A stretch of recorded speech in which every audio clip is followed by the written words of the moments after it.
പച്ചരിയും ചാക്കരിയും, അതായത് 2 glass ചാക്കരിക്ക് 1 glass പച്ചരി. ചിലർ വെറും ചാക്കരി മാത്രമേ ഇടൂ, ചിലർ ഇതിൽ ശകലം ഉഴുന്നിടും. ഞാൻ ഉഴുന്നിടില്ല. പച്ചരി, ചാക്കരി, പരിപ്പ് സാമ്പാർ പരിപ്പില്ലേ, ആ പരിപ്പ്. പിന്നെ ഇതിൻ്റെ കൂടെ ചെറിയ ഉള്ളി, പച്ചമുളക്, കറിവേപ്പില, കായം അരയ്ക്കുന്നതാണ്. ഇത് വെള്ളത്തിൽ ഇട്ട് എത്ര മണിക്കൂർ വെച്ച്? നമ്മൾ ദോശക്കിടും പോലെ കുറച്ച് നേരം, അപ്പത്തിനൊക്കെ ഇടൂലേ, അതുപോലെ കുറച്ച് നേരം, 1 മണിക്കൂർ കോരാൻ കണക്കാക്കി ഇട്ട് അരയ്ക്കാനുള്ളതാണേ.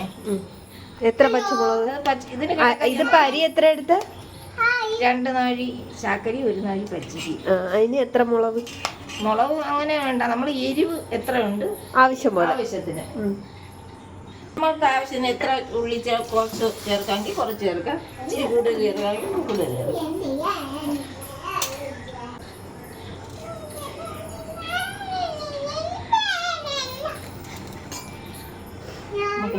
ബാഗ് നീക്കിയിടും, കൂടെ ഇട്ടരയ്ക്കാം. ഓ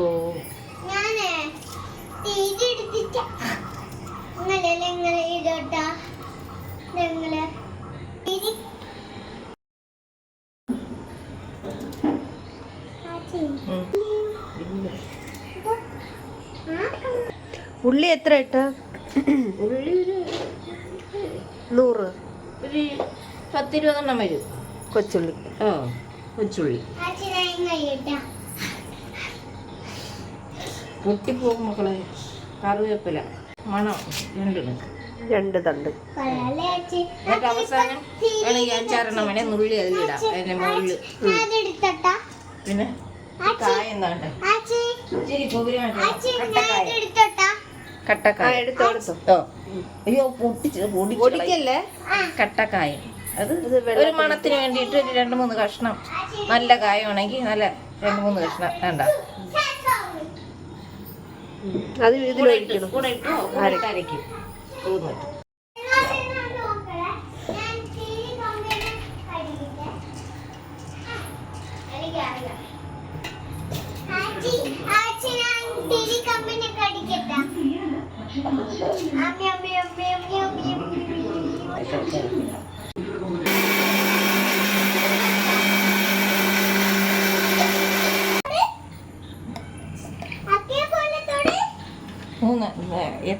എപ്പോഴും എത്ര പ്രാവശ്യം അരയ്ക്കുന്നു അത്രയും പ്രാവശ്യം മുളക് ഇടണം.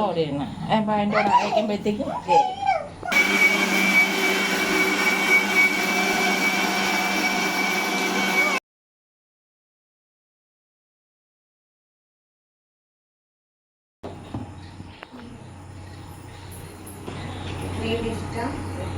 ഈ പരുവൊക്കെ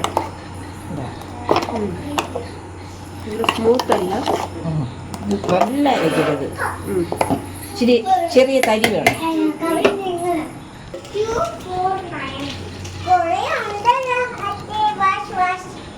വാഷ് വാഷ്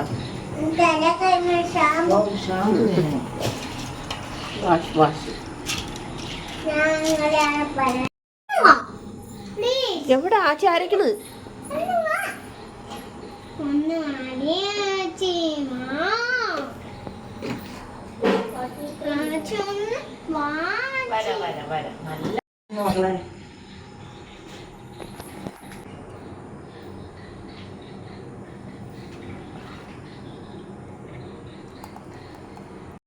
ഇട്ട് കലക്കി വെച്ച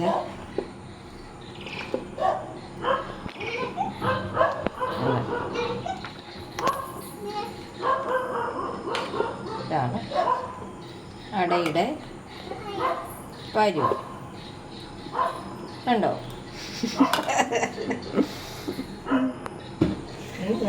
നമുക്ക് 1 മണിക്കൂർ നേരം ഇരുന്നാല് അതിന് ചെറിയ ഒരു ഇത് വരുള്ളൂ. അപ്പോഴേ ചുടാൻ പറ്റും. ഉടനെ ചുട്ടാ മുറുമുറാന്നിരിക്കും.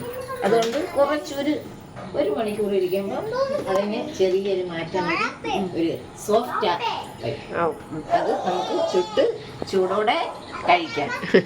ഇത് പ്രക്ഷേപണം ചെയ്യുന്നത് വിനോദിനി. വിനോദിനി